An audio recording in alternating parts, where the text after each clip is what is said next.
All right. Good evening, everybody. My name is David Hart. I am the chair of the District 7930 Diversity, Equity, Inclusion Committee. And tonight is our third event that the committee has put on. I first want to thank my committee, and I also want to thank all of you for joining in. Tonight is a really exciting night. The topic of the evening, the title of the evening is Next Steps, DEI and Belonging. And it is going to be facilitated by James and Linda Lopata. So Jim Lopata, some of you may remember, Rotary Means Business over at McLean Middleton made a presentation. I think he was sponsored by the Boston Rotaract Club at the time, and he made a incredible presentation that evening, one that certainly stood out to us. So we're between Jim and Linda, we are in extremely good hands, as we say. Let me just give you a quick background of both. Jim and Linda represent a company called InnerOvation, which is a coaching and leadership development company dedicated to boosting our business and professional clients to their highest level of performance. They accomplish this through inspiration, connection, curiosity, and wisdom in order to create maximum impact for all communities.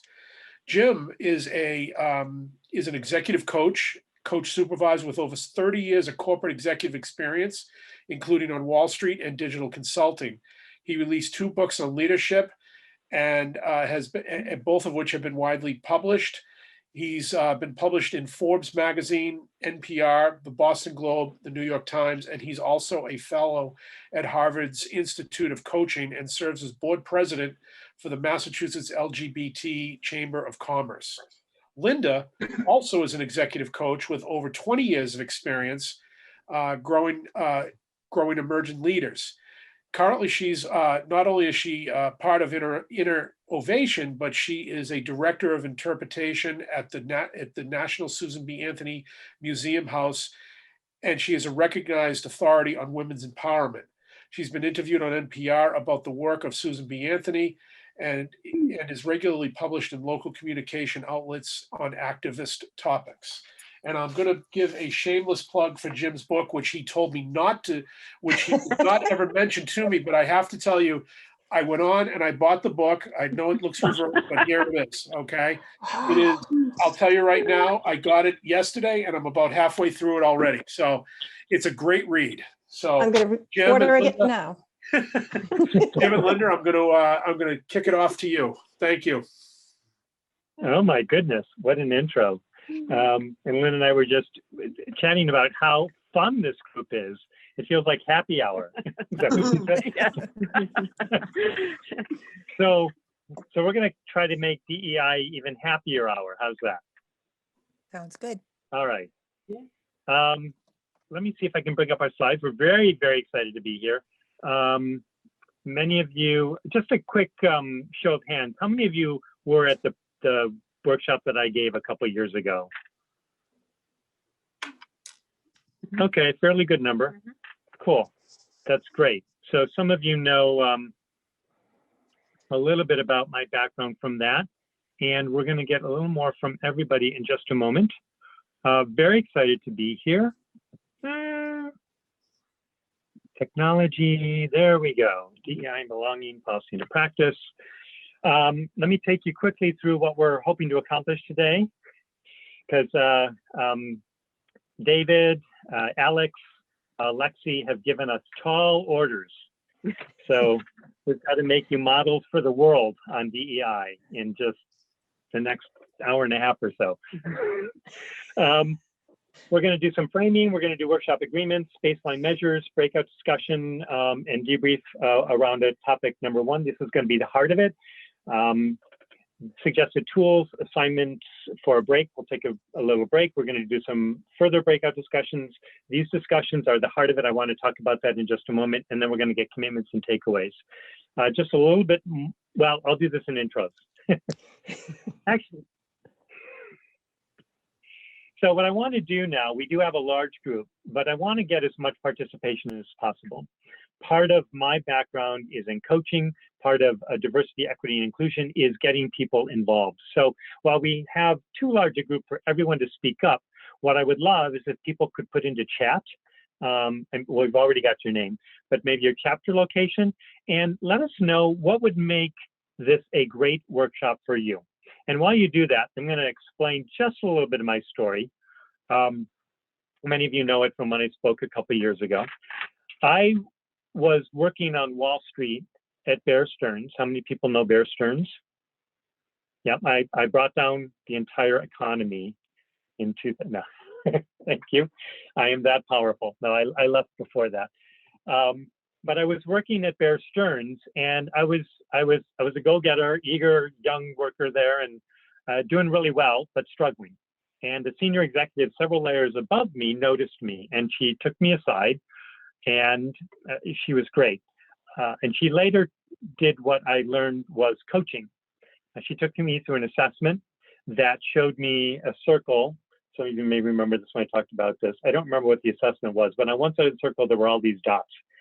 And she said, all these dots over here are people at Bear Stearns. And she said, this little dot over on the other side that's lonely is you. This is why you're struggling. And she said, this doesn't mean that we don't need you. We really need you. And what she did was she began to coach me in terms of how to bring my full self to work. She said, these people dream in spreadsheets, you, not so much. I had a musical theater interest and drama, and she began to allow me to bring those gifts into work and begin to bring them into presentations and begin to see how I could add to the atmosphere there. So there's two important things about this for me. One is learning how to bring your full self, authentic self, and helping others like she did to bring their authentic selves. And the second part is coaching. You'll notice that both of us have very much a coaching approach to everything that we do, which is about bringing everything from the people in the group. You have a lot more wisdom than Linda and I do. So that's why we're going to do the breakout rooms. We want to help you. Coaching is to help bring that out and to help organize it in a way that helps you move forward more quickly. So Linda, you want a quick intro to yourself? Yeah, well, as the director of interpretation at the Susan B. Anthony House, we're struggling with the same things that you folks are. We have over 800 volunteers that work for us in different capacities. So I've been learning right alongside with them and framing conversations just like you folks are. And it's scary, but it's really exciting. So I'm really thrilled to be able to do this with Jim and just hear from you folks today. Great. So let me read off a few of these. I won't read off everything, but hopefully you guys are reading in chat. I'll go backwards to see. Would love to continue my DEI learning journey, find new tools. Great, we're going to provide some tools. More language cues to be able to be fluid and fluent. That's interesting. I don't know if we'll give you some language cues in particular, but we'll give you some tools to think about how to get those. We love ideas how to develop the concept of all members looking for potential exceptional Rotarians from all avenues. Great. These are great things to bring up in the discussions when we do breakout groups. Increase knowledge about how to tie everything together and move forward. Wonderful. We'll be doing that. Whoops. Where's my cursor? My cursor disappeared for a moment, sorry. Though a Rotarian, 3 clubs before this, I don't live in a very diverse community. We have a goal to be more diverse. Great. Love to learn, facilitate large conversations. Okay, so maybe we can model a little bit of that for you. Great. So we'll take a look at these. Let's go forward. So we got the intros here. What would make this a great workshop for you? This is a tool that can be helpful. You may do this already in your clubs, but just having some certain workshop agreements.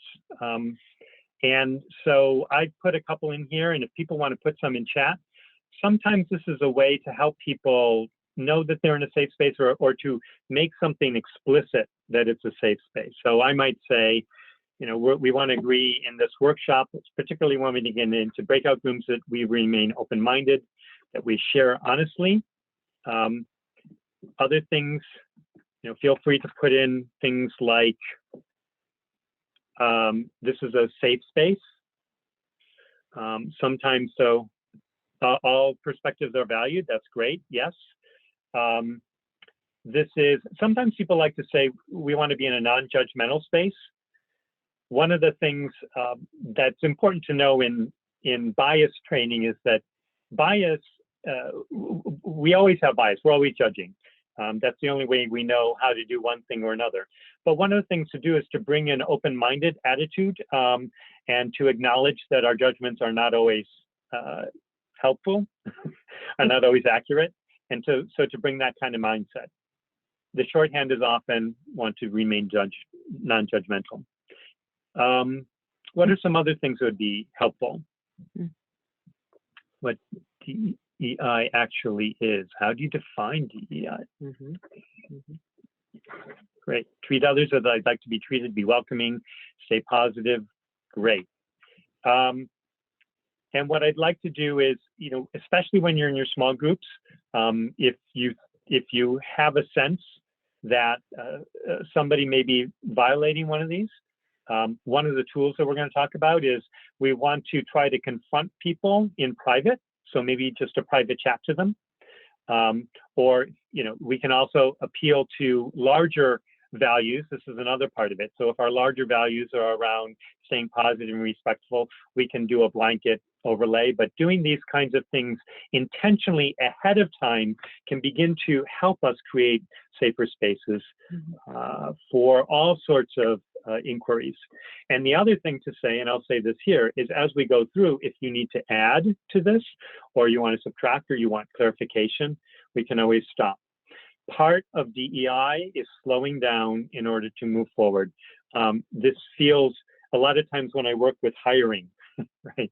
People often hire people that are like them, right? Oh, they remind me of my younger self. It's much easier to start working with somebody who lived next door because you automatically don't have to go through all this kind of background stuff. But when we hire people different from us, it can take more time. But there's it's an African saying that says, if you want to go fast, go alone. If you want to go far, go together. And so slowing down means going together, but you can go far in doing that. So it may take a little extra time to set up workshop agreements. On the other hand, I'll share this quick anecdote, and I do want to get into the meat of this. I was in a C-suite discussion once at DuPont, and I was there to make a pitch, which I lost, but that's a whole other story. I got into the C-suite at DuPont. That was pretty cool.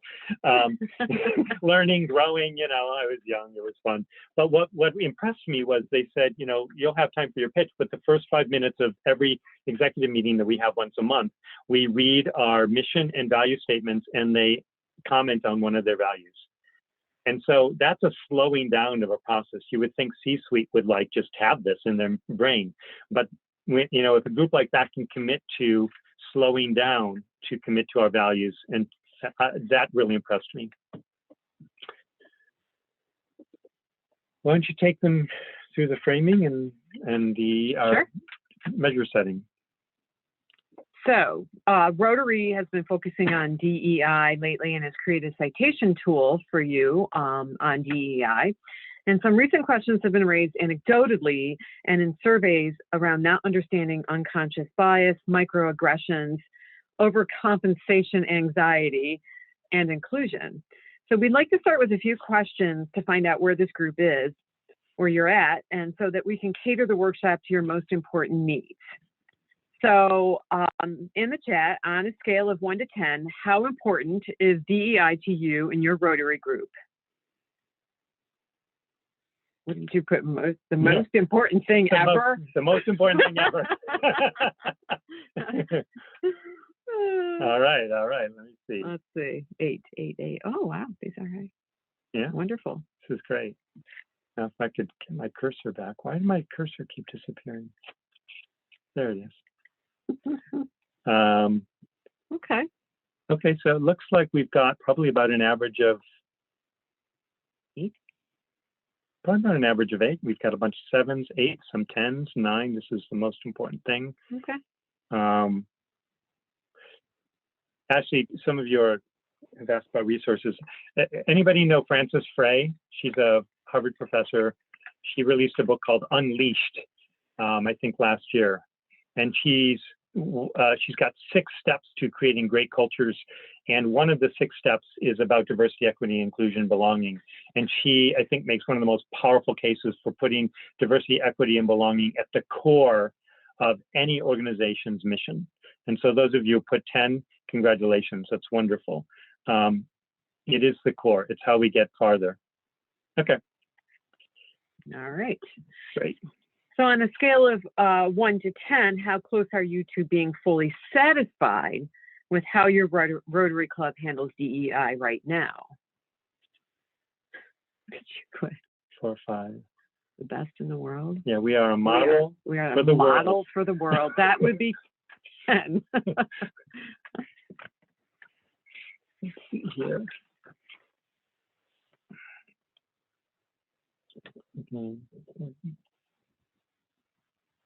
Oh, good. Hang on a second. Okay.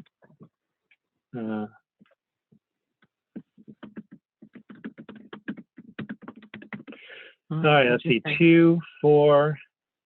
Oh, 8. That's a good one.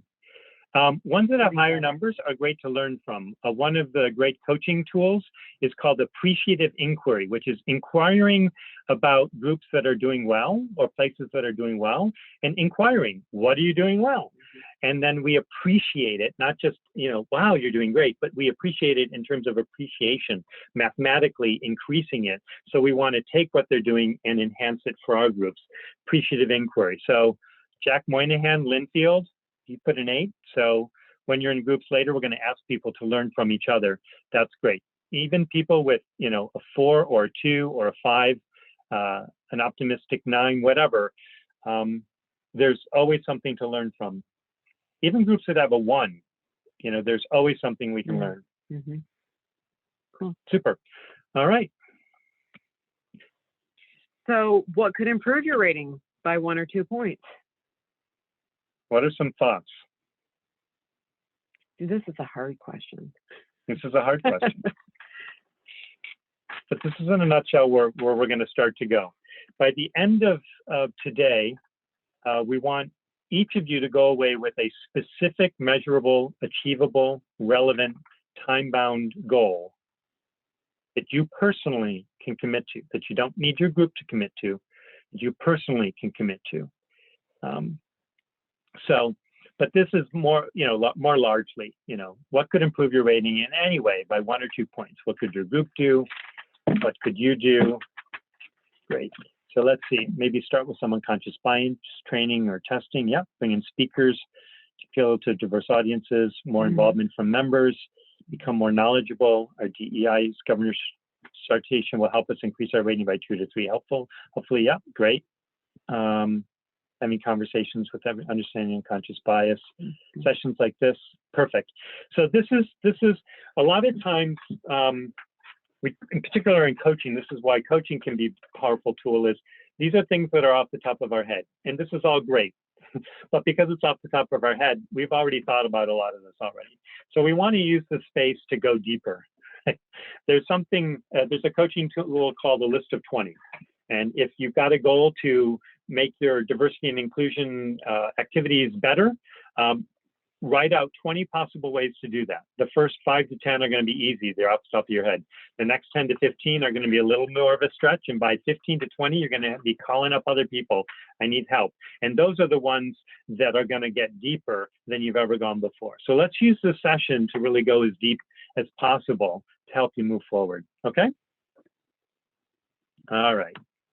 So now we get into my favorite part where everyone learns from each other. I love Betsy's smile. This is great. Sorry. Sorry to call you out there. I do call out people. When I'm missing, in COVID times, I love being in the big rooms because I like calling out people. Well, people saw me do that at the Rotary Club 2 years ago, so don't be surprised. All right. So what we want to do is we're going to go into breakout rooms about 3 or 4 people. We're going to share the most significant challenges you're facing in creating a better DEI environment in your clubs. And the reason why I'm asking you to think about the challenges first is we want to know where you're at. What are the issues? What are the greatest obstacles to having DEI be one of your club's superpowers? Some people asked about how to define DEI, you may actually bring that up in your discussion group as an issue. You're not quite sure how to define it. And we can talk a little more about that when we go in. We didn't make that a real focus of this because we wanted to get more of your learning. We had done some of that a couple of years prior, but if that's the biggest challenge, we want to know, because in this workshop, we want to know what's the biggest obstacles, and then we want to come up with real solutions. We want to get at your biggest challenge to help overcome, and then begin to find a way out. So let's start with where you're at. What are the challenges? Share with each other. There will be 3 to 4 people in each breakout room, and you're going to have 10 minutes to share. Anybody have questions about the question for the breakout rooms? Make sense? Everybody good? All right, wonderful. Then either people are shy or I've been super clear, which is a surprise to me. But I guess I'm going to hand it over now to, I think it's Alex that's creating the breakout rooms. So yes, I'm getting ready to do that. Give me 1 second. And it will actually send everybody into breakout rooms except me. I thought all the co-hosts stay here, but no. Co-hosts also go into breakout rooms. So be nice to everybody you find. Okay. All right. And we are going to go there in a second. I'm just going to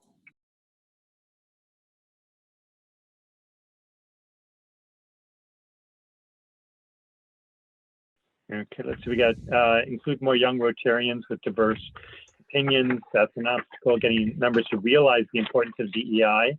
Yeah, that was our group. Thank you, David. Obstacles include resistance to change, not recognizing there's any need to change. Yep, old guard mentality. Biggest obstacle is not meeting in person. Interesting. Link DEI to service. Okay. Linking it to, figuring out how to make that link. Yep. Last note in our breakout is that it's interesting. It's a thing that people that go into our Rotary group tend to be either identified or self-identifying as leaders of communities. It makes a small, non-diverse group. Interesting. Easy to create polarization. People felt the older generation was less likely to accept a diverse group. So older generation speaks to diversity as well. So there's interesting, trying to attract younger members, getting more women, diverse members, looking at diversity beyond the color of people, old thinking, people's skins, still new to DEI and developing a community. So yeah, people are at different stages of this process. I think, yep, go ahead. I think if I could just add is that one of the things that we had talked about, and I think that some of my fellow group members agreed, that just making people realize the importance of DEI and how it will help grow membership, how it will make you a more community-centric club. And what I got from our group was that we kind of have the newer Rotarians and the old school Rotarians, and we see that there's a very distinct difference about the importance of DEI in those two generations, and how we can try to get over that hurdle seems to be I know that's one of our biggest struggles in my club alone. So, and I know it's in some of the other clubs too.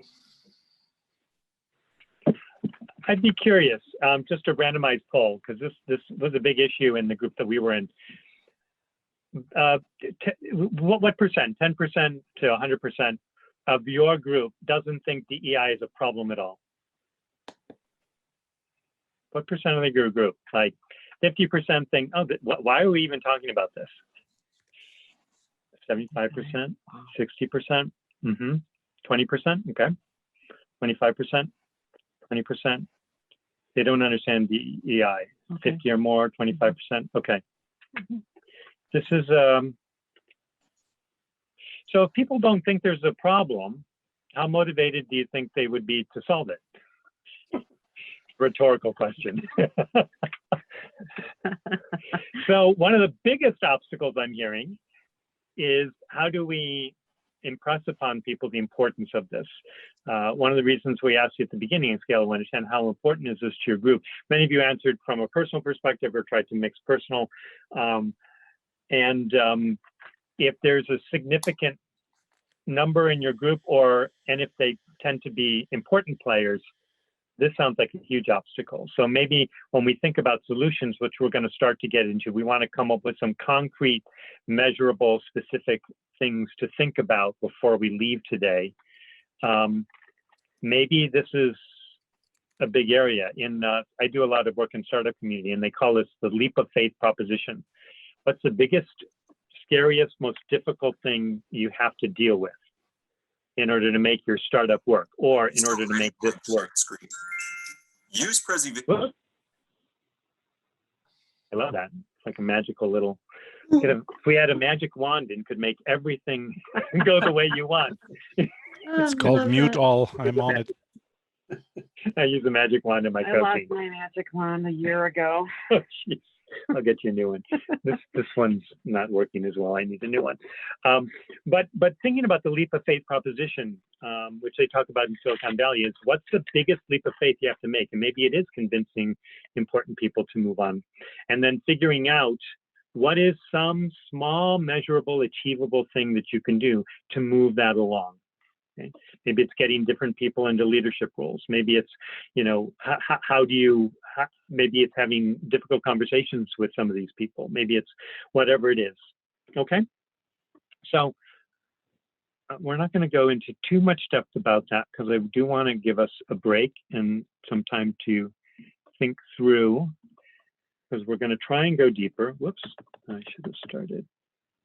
Oh, so we're going to go into possible tools. And then, so these are some tools that we came up with based on some of the conversations that we had heard anecdotally, surveys, which are more about microaggressions or how to include people or what have you. So a lot of these tools don't talk about the importance so much or how to message it, but they can do that as well. So I'll try to think of some other tools, but also many of you probably, some of you are having more success than others. We're going to mine those in our conversations next. Here's some possible tools in brief. First of all, it doesn't have to be perfect. So I've heard some discussion last time, a couple of years ago in here, that there's a lot of minority-owned businesses or businesses that don't, owned by people that don't necessarily fit the profile of people in your club. And sometimes we're uncomfortable walking into those businesses. It doesn't have to be a perfect conversation. Develop an ally to consult. I'm going to go into a little more detail on some of these. Point out great actions when you see them. Address issues in private. Appeal to people's higher values. And remember, we are all biased. So let me go quickly through some of these. And if some of these resonate, great. If they don't, great. If you want to ask me questions later, I want to respect your time so I can go into depth about some of these later. This is a tool that one of my clients who's worked at Tesla and Facebook, he is an operations expert. He's a Six Sigma black belt and lean guru, but he operationalizes inclusion. So one of the things that he does is in the onboarding for any of his team members, he asks about a new member's approach to diversity, equity, and inclusion. And so that doesn't spotlight anybody in particular. It's just that everybody gets asked, no matter who you are. And that's a really way to just operationalize it so it doesn't become personalized. It's like, oh, this is what we do. We do team agreements at the beginning of our meeting. We ask everyone about diversity, equity, and inclusion. So operationalize it. Use Zoom chat to open dialogue with someone new. Somebody said that COVID has been a really difficult thing and not meeting in person. One of the things I found interesting is use the chat tool. If I'm in a really boring meeting, how many of us are in boring meetings, or a boring part of a meeting, let me put it that way. And I see somebody who I really don't know very well, I'll private chat them and say, hey, I've noticed you around and have wanted to connect, or I love that comment that you said earlier and nobody picked up on it. Or I'd love to have a virtual chat with you. These are harder to do in in-person meetings, right? If I want to catch somebody after the meeting and they won't run out, but the chat, some of the Zoom features have been helpful for me. Take the project implicit bias test. This is something that I recommended at the workshop I did a couple years ago. This showed me that even as a gay person, I'm biased against gay people. And I won't go into that story, and then admit you're biased. I'm biased against gay people. I'm a gay person. Are you biased against women? Yes. So admit it, and admit it to your group. You know, we're all as the musical says, everyone's a little bit racist, and we all are, because it's part of it's part of what we grew up with. One of the questions that came up when we were preparing this was, how do I know what to say? And this can be very difficult because I'm like, I don't know how to. I mean, I do a lot of work in Roxbury, in the heart of the African American community, and one of the best things I did was I made a real strong ally with this really. She scared me a lot because she's a very activist Black woman. And I made a point of befriending her. And so I cultivated a trusting relationship with her. And I ran my stupid questions by her, and she'd be like, oh God. I'm like, look, I'm just trying. She's like, okay. And so find people that you're a little scared of. And cultivate a relationship. Ask your questions and anxieties about them. She later shared about how she learned from joining a group on disabilities, and she began to put her foot in her mouth over and over and over, because she's just an out there person. She's like, oh, now I see where you're coming from. We had a really good conversation about that. So no matter where you're at, do that. Practice, apologize. It's okay not to be perfect. And then learn from it. And then when you do things well, celebrate the wins, and then look for improvement. Difficult conversations made easy. You'll all get the slideshow. So one of the things that if you notice a member who you're like, oh, I really need to have a conversation with, first of all, be grateful. Be grateful that there's an opportunity to make the world a better place. Then decide that I want to be in a better relationship with this person. We can get caught up in this activist that I have to make the group better and I have to call out this person. This person is doing the best they can. So decide that I want to be in a better relationship with them, appeal to their higher ideals. Say, no, I know you're really committed to Rotary clubs and how important this is to you. And one of the things that is important to me about, this is diversity inclusion. So be nice and specific about where you're at. And so say, but in the last meeting, you said something and I felt very uncomfortable for this reason. And then ask them to clarify. And they may say, you know what, I'm really sorry. And I realized when I said it, this is my upbringing and it just comes out. And then acknowledge, oh, so I hear what you're saying is that this is something difficult for you too. And then you can co-create your future. Another possible tool, from microaggressions to micropraising and micro-improving. We talk about microaggressions. I don't know if everybody knows what microaggressions are. Who doesn't? I can't see any hands. Who can briefly give a definition of what a microaggression is? Put him on the spot. Who wants to take a gander? Just unmute yourself and. What's a microaggression?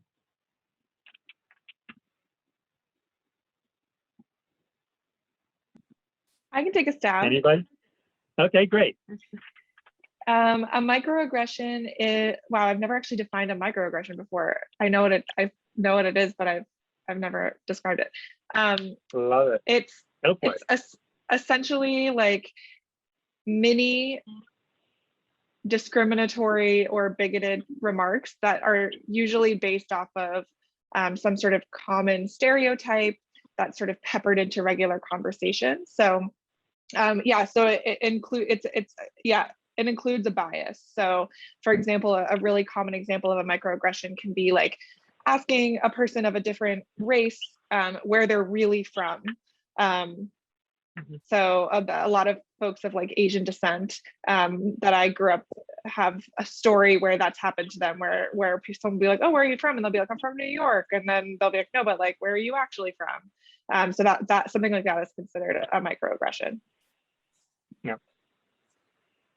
I can add to that by way of example, Jim and Linda, is that I was in a meeting one day and we were doing a big Zoom.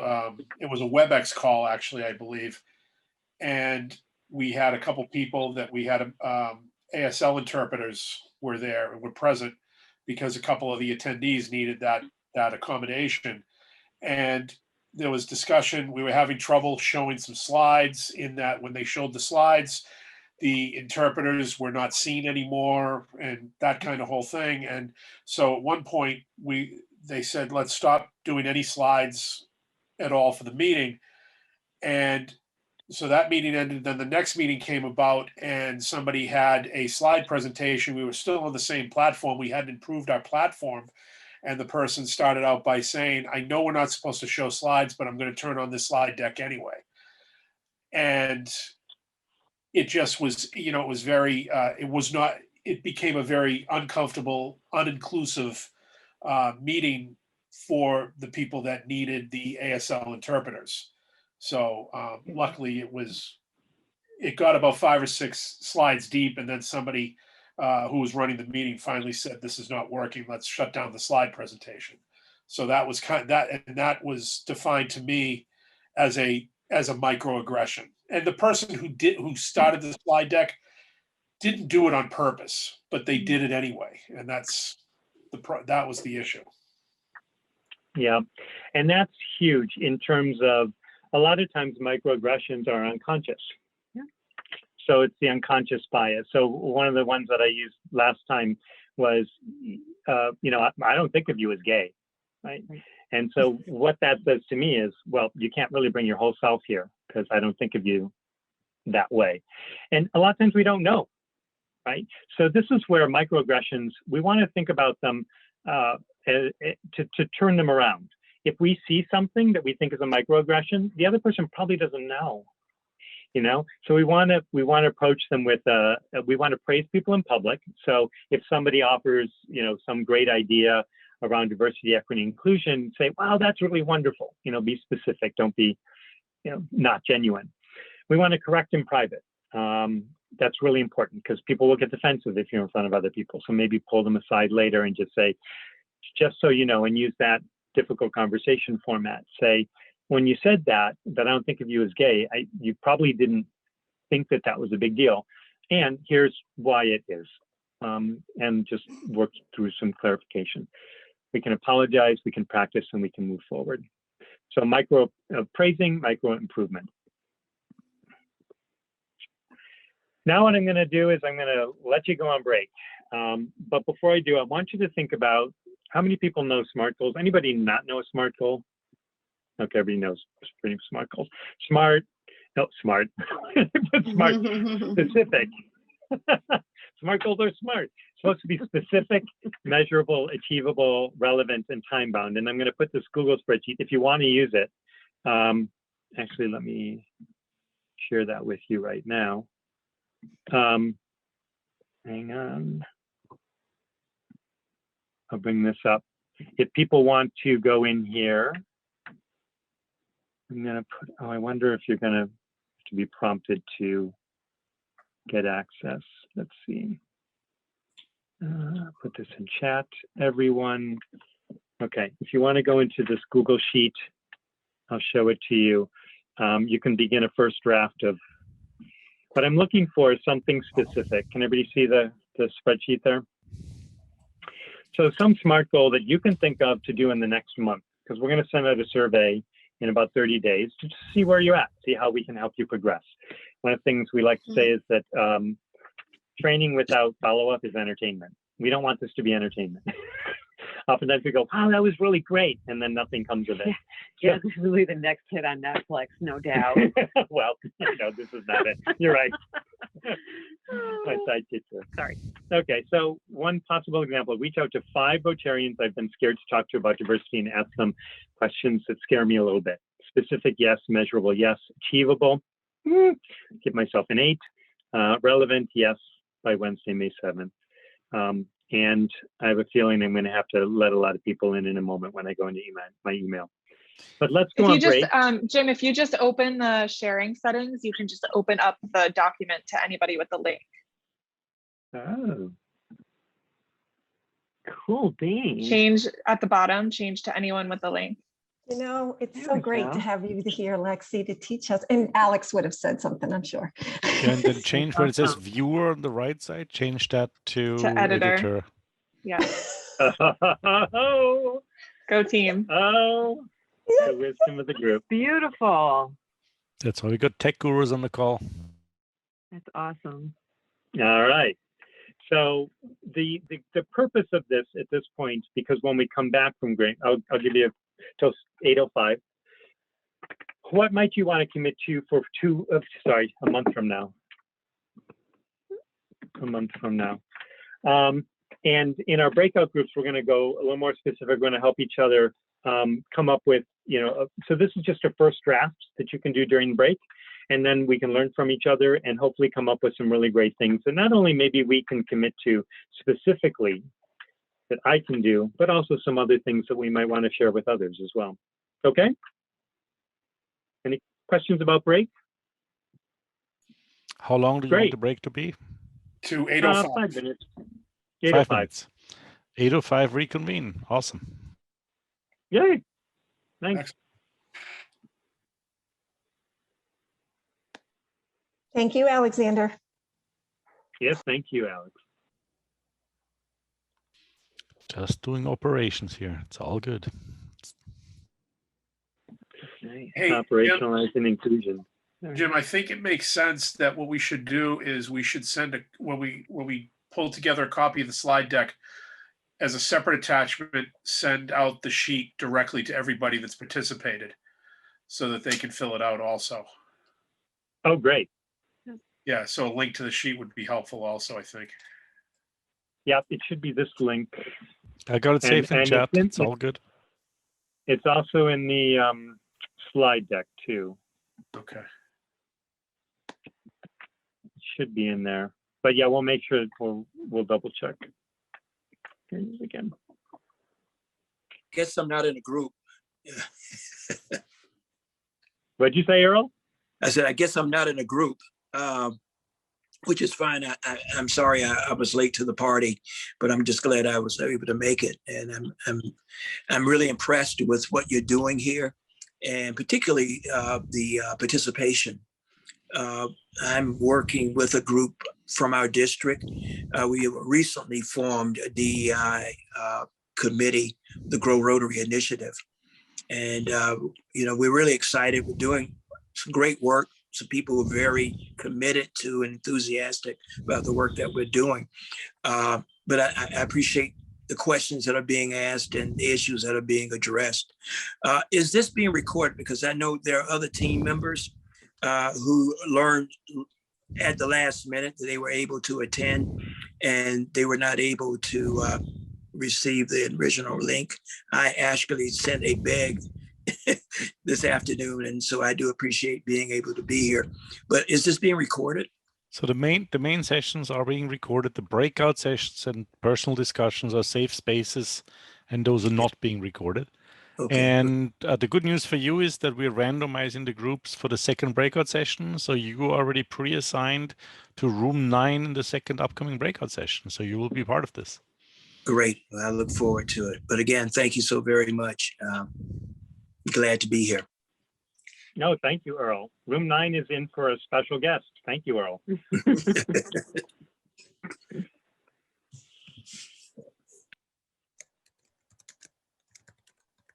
Yeah, just for everybody's benefit, it's a random reshuffling. So you may see some people you've been together with in a previous breakout. I have no control over that. It's just total random reassignment, but it's going to be 11 breakout rooms once we reconvene after the break.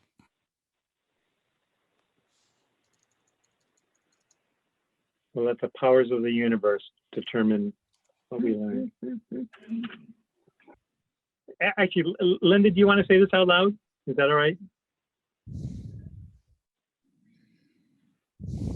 Do you want me to present the question? Yeah, present the question. That'd be great. It's all right.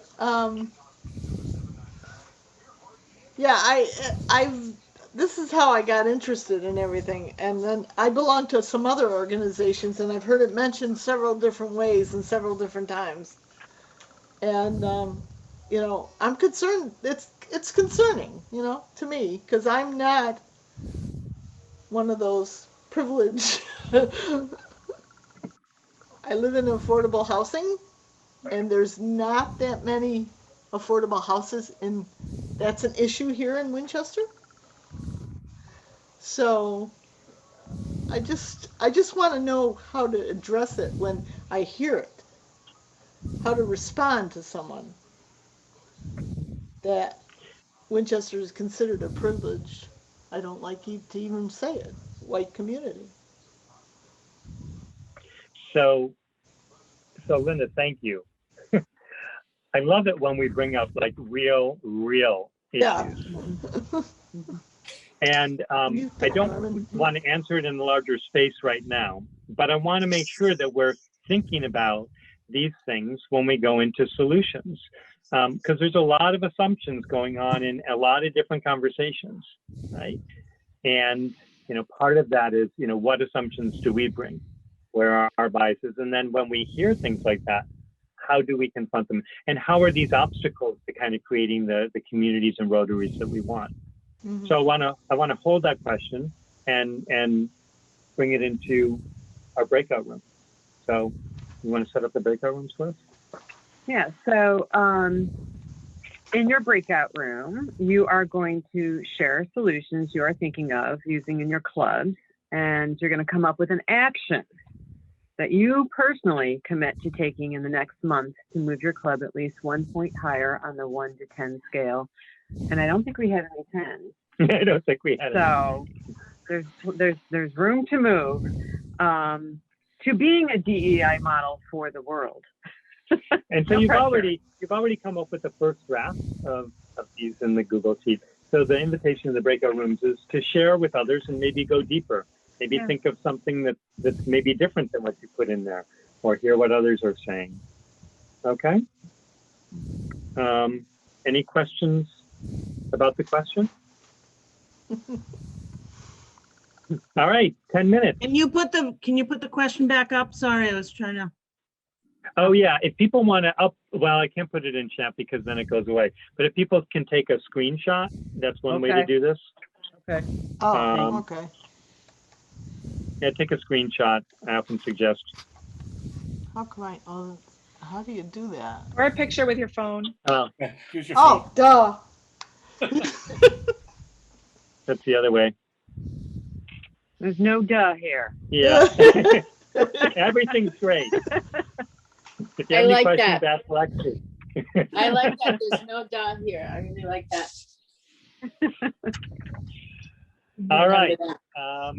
So let's take 10 minutes and then we're going to have time to debrief. Sounds good. Alexander, do your magic.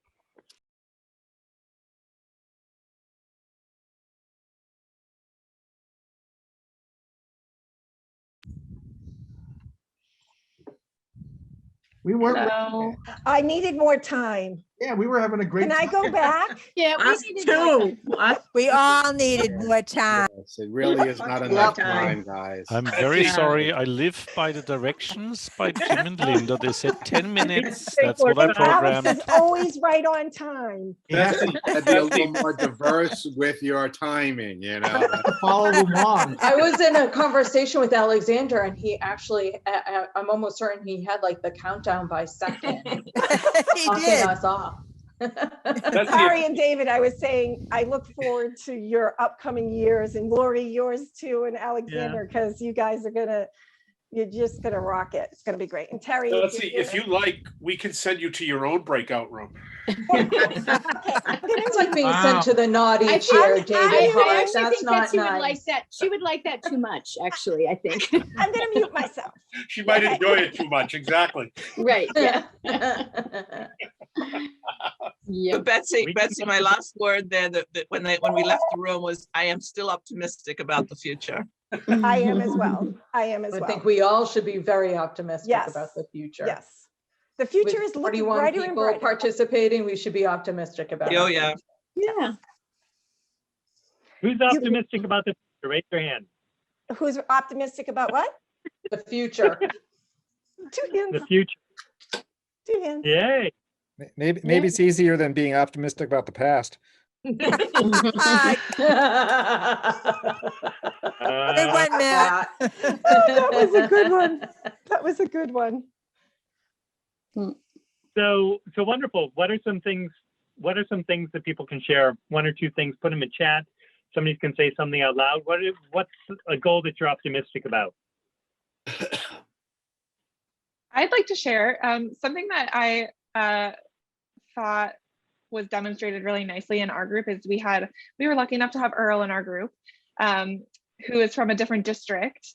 And I always, and we have Tari here and a bunch of other people who are from different districts. And I just think the conversations are so much richer when we're physically moving outside of our district or virtually moving outside of our district, and learning about wisdom from other folks who are doing the same things, but maybe talking about it differently or using different language or doing different events and those types of things. So that was a big takeaway for me as far as goals go around reaching out to our community sort of outside of our district. Yeah, and I was in that group too, and I really I agree with that completely, Lexi. And it was actually nice because one of the other participants is going to be our president-elect in Melrose this year, which is my home club too. So it was great to hear what Earl is doing and some of the language that he was using. And we asked him if he could share, some of his tools and presentation that he's working on with us. And I think we're going to share some of our stuff with him. So yeah, that was great. And before Earl speaks, if he speaks today, I have to show off and say this. Earl is the chair of the DEI subcommittee that I'm on. So I get to see him regularly and get the wisdom and the direction for us to roll it out to our district down in 7210. So. Oh, nice. And I just think that is really important. We're all learning together and we're all sharing together. And I think that's what's going to get this out in the Rotary world. So Linda and Jim, I'm going to be quiet now. I'm not going to talk for the rest of the night. No, this is great. This is why I love coaching, because it's about what you all have. It really is. One of the things I'm taking away right now is talk to each other. Yes. Ask each other about what you're doing for diversity, equity, inclusion. What are your obstacles? Share with each other. You guys have far more within you than anyone else can bring, and you know it better than anybody else. I want to respect everyone's time. I want to people have been putting some, you put in the Google Sheet.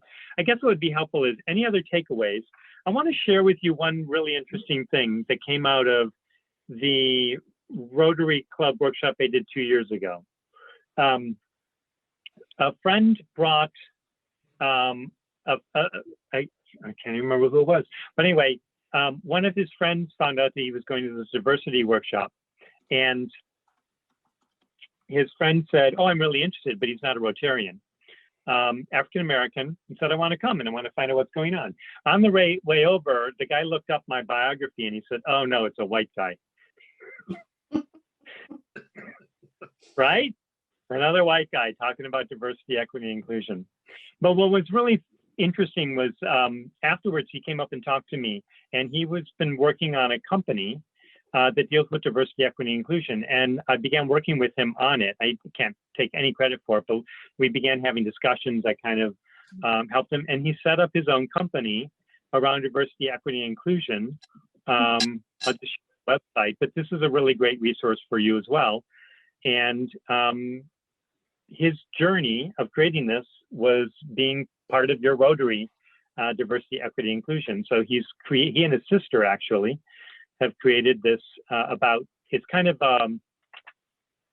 it's one of those websites where you get to talk about what the workplace is like. What is that? Glassdoor, like Glassdoor, but it's for diversity, equity, inclusion, to say, what is it like being Black in this community? What is it like being gay in this community?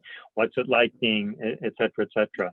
And so I just wanted to share a little success story that came from being part of the Rotary journey. Any other big takeaways that you want to share? Our breakout group it came up with a great idea. Is at your next club meeting, bring out the district citation that we've created and discuss the citation and, you know, the different action steps. Because the purpose of this was that some of those action steps clubs are already doing, and that kind of gives them that boost of confidence that they're at least moving in the right direction, and that will give them also some momentum. But really just bringing the citation out and discussing it and looking at the different steps and different possibilities of how you can make some very subtle changes, but move towards your goal. And maybe having a meeting where people also focus on what is the difference that each of us brings to this club, and then pairing people up and getting them to know each other and see the world through the other person's eyes. Because it's only by befriending people and really knowing their world that people genuinely change their hearts. So any amount of lecturing may not work, but building a personal relationship with someone who is really different wins over hearts, I feel. Absolutely. And to connect that with what a lot of people are saying, we need more time in the breakout rooms. There is nothing holding you back from doing more breakout rooms on your own. Right. Except yourself. And I say that because I'm guilty of doing this in other organizations. Thank you for calling me out. You're right. You're absolutely right. Well, I don't know more of this. Yeah. Great. Any other takeaways? Celebrations, victories? I have a question. Yeah. So I know a lot of people put things in the Google Sheets and probably wrote things down in their breakout sessions. Are we going to have like a next step where we kind of regather to talk about whether or not, you know, any of those specific goals were attainable? Actually, very good question. We're going to create a survey that will go out 30 days from now. Okay. And we'll ask you, did you achieve your goal or didn't you? And you know what? In coaching, everything's okay. If you didn't achieve your goal, it's about what you learned. It's about learning. And that's a huge part of the DEI process. We can't know everything about everything. That's why I love the concept, Zareen. I think that's how you pronounce your name. Sorry if I got it wrong. Right. That's right. Yeah, is about befriending and you know, we can't know everything. So learning along the way. It's about learning and trusted relationships, trusting each other. And so if you didn't accomplish it, great. What did you learn about it? If I made a microaggression, if I said something wrong, great. Be grateful that it's an opportunity to learn. We can get defensive, but it's like, oh, be grateful every time I correct it. It's like, oh, it's another opportunity for me to have a better relationship with others in my world. Thank you.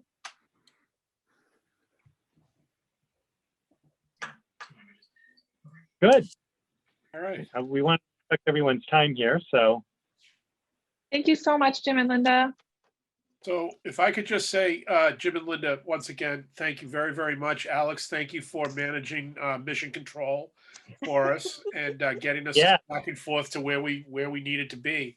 And just to give everybody a heads up that in the latter part of May, we'll have a definitive date. We're actually planning on a panel discussion of what some other clubs and districts are doing on their DEI journey. Mm-hmm. So stay tuned for that. And the DEI committee is in the process of putting that together.